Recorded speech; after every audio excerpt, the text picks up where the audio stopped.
welcome everybody here and tell you how much I appreciate the audience here, and in my world, you're once again considered the witnesses to the story. And the witnesses have in our tradition, a tremendous responsibility of sharing whatever you hear tonight. You can only interpret it through your own eyes and your own ears and your own experiences in life. I can only experience it through my life. But we're all responsible for sharing that. Something I thought about tonight, this is really tough reading tonight, really, really tough. But I want to point out a couple things. In here, I hope today, no one's family was threatened by the United States Army.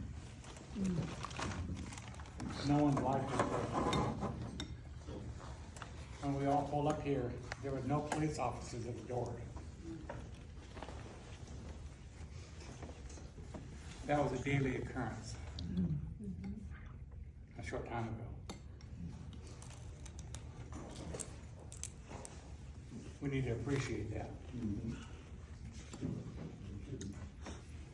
From the first encounter to the landing of the masses of white men on the shore took only 10 seasons. Great sailing ships were approaching Kikialis villages. Loud booms were heard, and soon after, the villages were in flames. Ships began to anchor and offload village sites, offloading boat after boat of new people. Young men and equipment not seen before. They began building new structures to live in, felling large logs, quickly stacking them on top of each other. No women were to be seen in these new people villages. At times, men wearing the same blue regalia would come ashore, not announcing themselves, just walking straight to the villages, not knowing the power they had to take life with what became known as a gun. Villages were once numbered in the thousands were being reduced to the hundreds, weakened by illness and death brought on by many peoples. They demanded a council with the elders, so groups were gathered.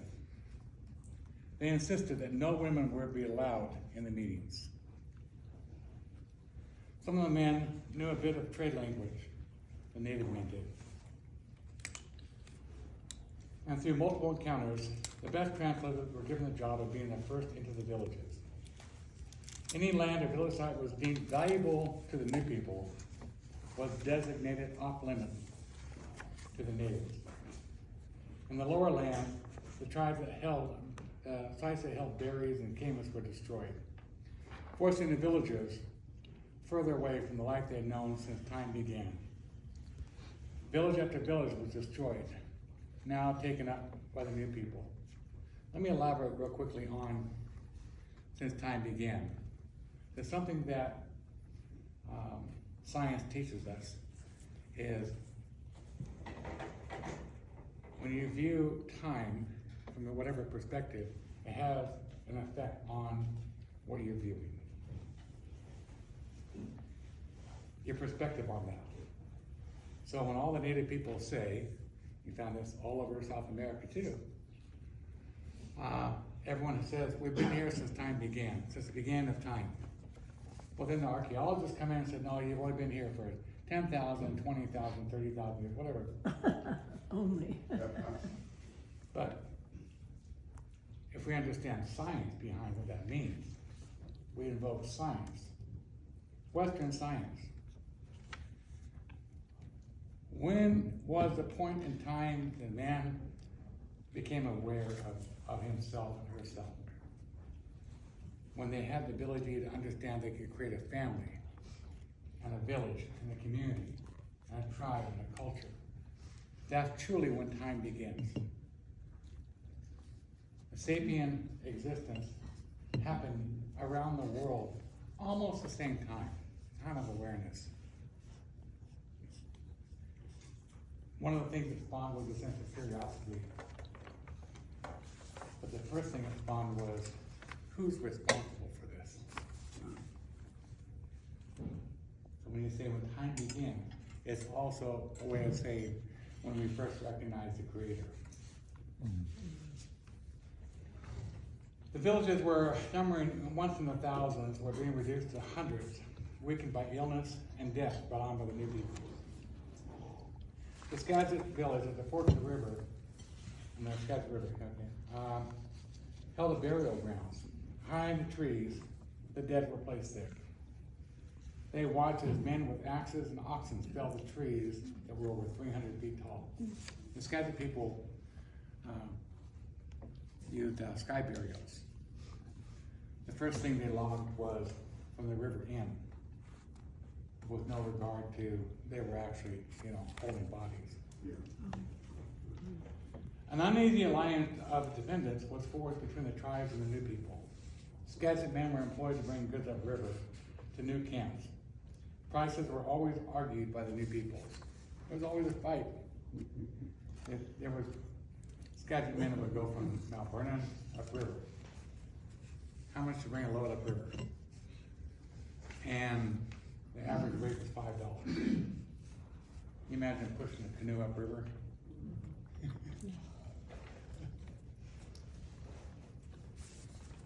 An army of soldiers were seen on horseback, going from village to village, bringing news of a meeting of the tribes and government soldiers to be held on the far south and near the Nisqually villages. All tribes were required to attend. The stories of such gatherings were well known in native circles, knowing that once the chiefs were assembled, they would be shot and all killed. Translators were given a message that all chiefs were required to attend, and it could mean an end to the Indian wars of Puget Sound. Women and men of each village assembled to decide who would go. Make note, I said women and men. Women had the ultimate authority in the tribe. Many tribes sent sub-chiefs, not wanting their chiefs to be killed. Tlakadub sent his sub-chief. The village warned they did not want to lose him to murder. On a given morning before daylight, a cannon was fired, causing a panic in all the camps. Young men who were to be translators were sent to the gathering men in the morning meeting. In a large white tent, a line was formed of great men, of chiefs. One at a time, they were brought to a manner of death, told where they written an obligation they were to live by from this day on. No one at the gathering understood the word written. No translators were capable of knowing each tribe's language. Samis spoke a different language. Skagit spoke a different language. Swinomish spoke a different language. Tulalip spoke a different language. There were dozens of languages spoken in Puget Sound. So, and they were all very distinct. And so, there was no way to understand what the army was telling the people in this, what was called, later on called the Point LA Treaty. Okay. Guards were on either side. As the officer, he directed each man to sign his name or make an X beside the name that was said to be theirs. The whole affair was over in a matter of hours. This is the Point LA Treaty. Canoe set out back home to villages. Different. This journey, no stops were made along the way. Sadness was in everyone's eyes. 7 days later, the Skagit sub-chiefs returned to the village with only words of observation, and events were retold. Many Skagit men and women were upset and vowed to fight on. When a man arrived at the camp, mapped the Skagit land, he was assaulted by 3 Skagit men, his equipment thrown into the river, and he was told to never return. A few weeks later, a message arrived in the village, asking to speak to my grandfather Tlakadub, telling of a large assembly in what is now known as Birdview. They were demanding that Tlakadub meet with his army men in 2 days' time. A group of men were assembled and the canoe journey to the meeting place. It was a well-known area, a place where camas was cultivated and harvested. Upon arriving, men and tents covered the area of a once fruitful prairie. now reduced to a muddy mess. Grandfather arrived early in the morning, and his arrival was announced to the general. He was escorted to the tent by armed soldiers, waiting outside, no word spoken, for over an hour. Without announcement, the flap of the tent was open. Clockadub was brought in by his arms to stand in front of the seated general. Grandfather learned the words of the new people, engaging in talks. Short, hard replies were given by the general. An ultimatum was given to the Clockadub. Either you acquiesce to our demands, or I will march upriver and kill every man, woman, and child of your people. Grandfather looked down in great pain, looking back up right into his eyes of the general, and said the words, I acquiesce. Laughing, the general hit the table with his fist, yelling, I won. Grandfather returned to his village. Everyone in the village gathered around to hear the news. He told of his defeat. Sadness overtook the village, and he explained more. He told of the promise that the army was prepared to kill the whole of the Skagit people. Grandfather looked around and exclaimed, our grandchildren will be here to take up the fight. Again, army men arrived. Clockadub met them. His age was over 100 years. Still strong in his stature, he heard the announcement. All men of the village and families were to be assigned a plot of land, no longer allowing the longhouses. Clockadub was given the land at the base of Sauk Mountain, a holy site, knowing it needed to be guarded. It was a home to many spirit helpers. So began the division of the Skagit people's communal life. Clockadub died, no longer able to bear any more anguish. News of his death was told to nearby tribes. With that, they could gather together, men, women, and children, and ventured upriver to pay last respect to a man who was well loved and honored. Clockadub, too, the younger, had been given his father's name. He assumed the role of his father. In an attempt to keep the Skagit people together, the smokehouse ceremony was kept going in the winter. Ceremonies where the spirit couplers would be brought out and dances and sacred songs. Thank you. Clockadub knew the art of healing and had been given a spirit helper also. He continued his good work, healing and treating all who arrived at his door each morning. Men and families each morning would practice their bathing, and in the early morning hours, what food was assembled was freely given to any visitors. So far, everything that the grandmothers had prophesied had come to pass, even more terrible than could be imagined. Prophecies still to unfold. And the Bible talks about in the final days that old men and young men will have prophecies. This is how it played out in Skagit. They looked at those people who had the ability to be prophets and asked them what they saw. And they recognized that because they recognized there was a tremendous connection to the Creator, very well respected. And they have the gift of prophecy. This is real time.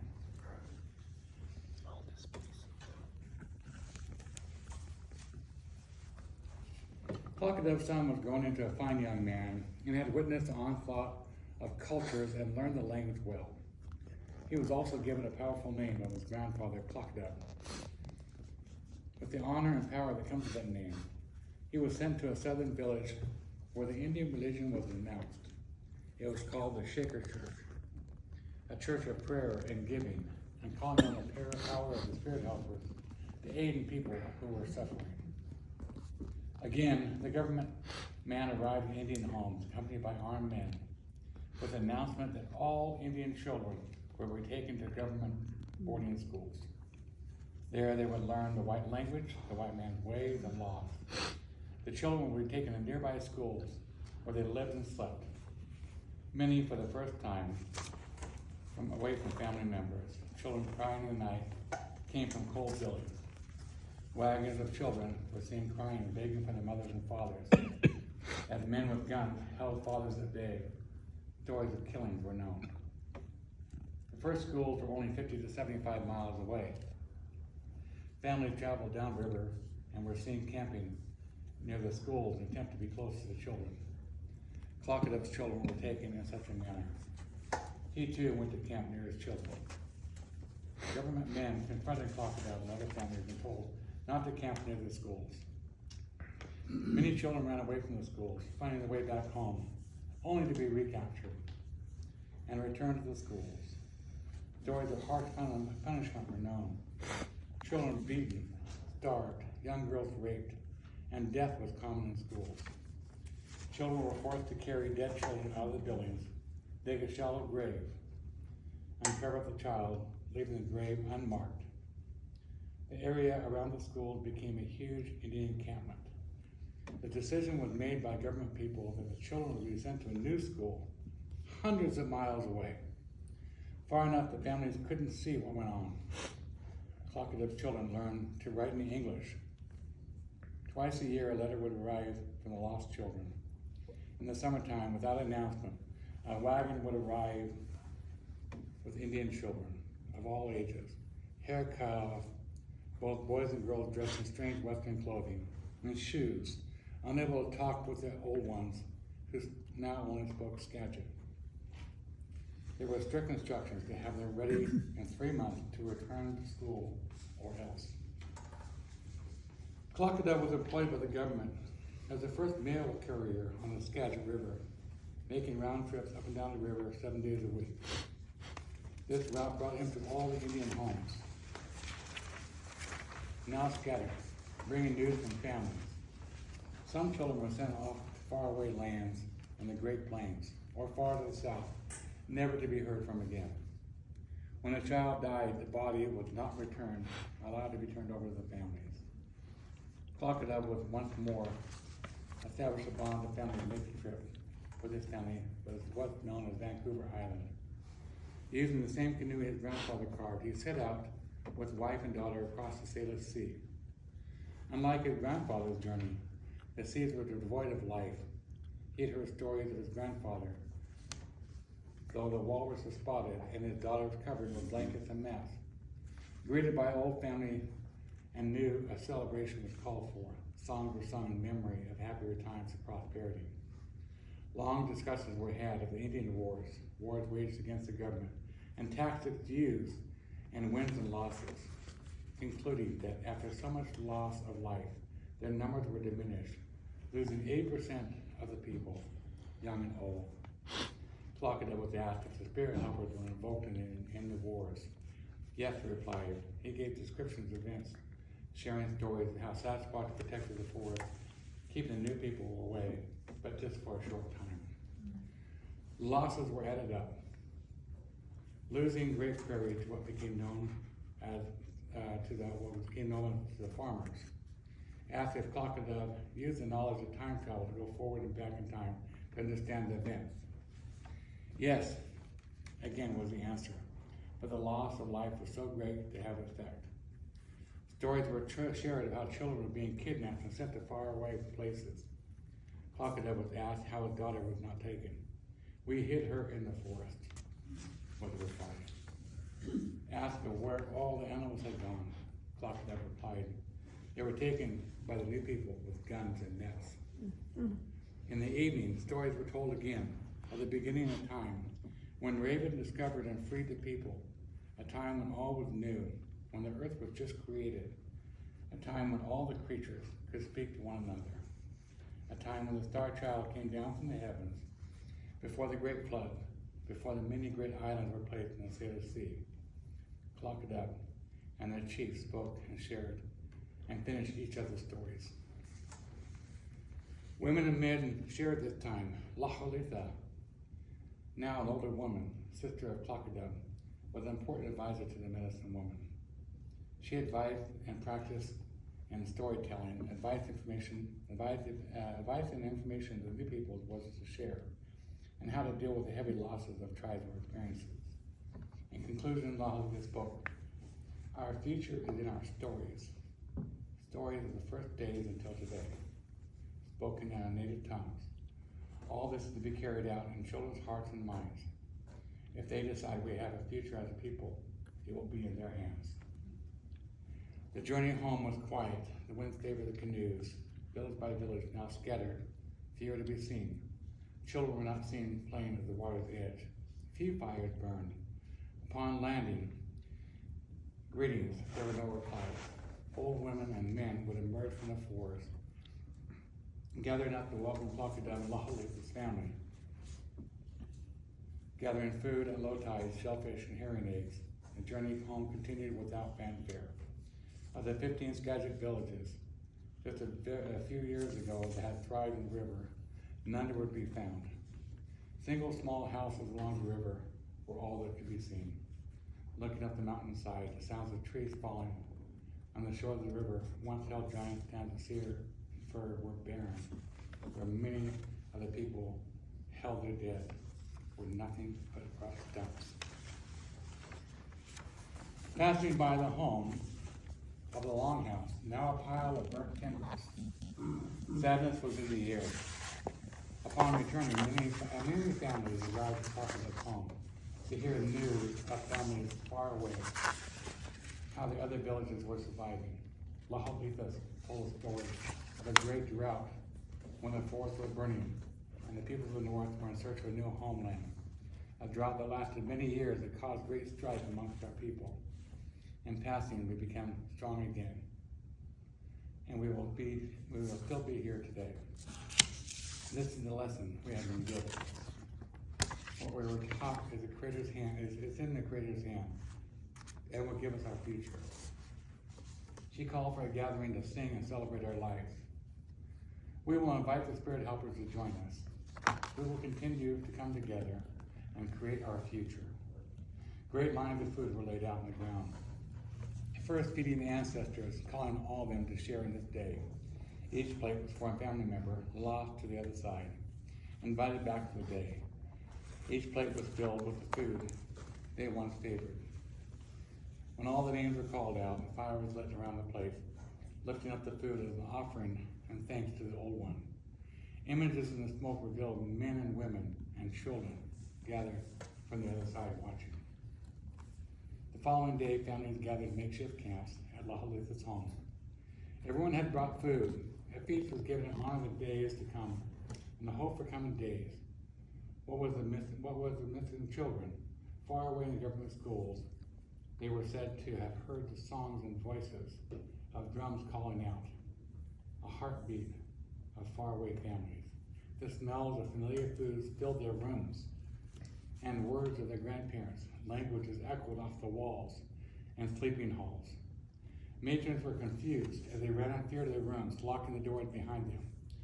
Children laughed and held hands, hearing the songs and the words they understood from faraway homes. Lumber was purchased from these lumber mills to build a Shaker church in the form of a white church where natives would gather together and worship their Creator to be left alone. The son of Plakada became a speaker and leader in this church. His role defined much as his father's and grandfather's medicine man, healer, and holy man. The services would last sometimes days, singing and prayer for the ill and needy were the focus. Small houses were being constructed under the direction of Plakada to hold winter ceremony deep in the forest, now outlawed by the people, by the new people. Regalia and tools used by holy men were safely hidden away, only to be brought out in secret. Plakada met with the army, who were frequent visitors to each Indian home, asking about the terms of the treaty signed promising hunting and fishing rights for as long as the wind blows and the grass grows. The Skagits were arbitrarily denied these promises. Instead, wagons were sent around carrying huge bags of white flour and spoiled meat left over from army rations. A young Skagit man was so infuriated, he took things into his own hands, going down river to claim his land and home back. He was met by the sheriff at gunpoint and sent away. On the way back upriver, he did indeed run into the man who stole his land. A fight broke out, and the white man was killed. The young man was taken into custody at the Skagit County seat of Mount Vernon, jailed and charged with murder. He would be the first man charged under the new laws. No effort was taken to have him represented. A quick trial was given before a judge. No defense was offered or given him. In fact, the young man was taking back stolen land. The charge of killing a white man, for that he was found guilty. He surely had killed the man. He was hung in a makeshift gallows. No family was allowed to be present. A large band of Skagits gathered at the edge of town, drums beating loudly, songs of goodbye were sung loudly. The body was taken away, not to be released to the family. Army men were sent out to the Skagits, gathered and ordered to leave the town at gunpoint. The message was clear. The new people could take anything they pleased. Fighting back brought only more pain for the tribe. Clockadeau's name was brought out again by Lahalitha and given to young Clockadeau, the third, and ceremonies held far away from prying eyes. The ceremony for gifting the name was kept. No announcements of Clockadeau were made. No potlatches were allowed. Clockadeau was given responsibility to keep his people in the right way, the way that were handed down for thousands and thousands of years. Lahalitha schooled him in medicine and the tools needed to keep the old ways alive. That's a little snapshot into some of the most traumatic transitional times in the tribe. And the one thing that Lahalitha, she was born in the late 1700s. She died in the mid-1930s. She was the most powerful medicine woman the tribe had ever known. And my great-grandaunt named my daughter after her. My daughter was given a name at birth. Normally you don't get a name at birth. She gave her the name of this medicine woman. My daughter went on later on to become a nurse. And she was one of the frontline COVID nurses in New York and Texas. And she called up one day and said, "Dad, this is what I was born for." I said, "Yeah, she knew what she was doing." We teach time travel on our tribe. And Auntie knew she couldn't be there for a lot of life. So she wanted to go see what she's gonna do. She thought she could become a nurse, a healer. And gave her a very appropriate name.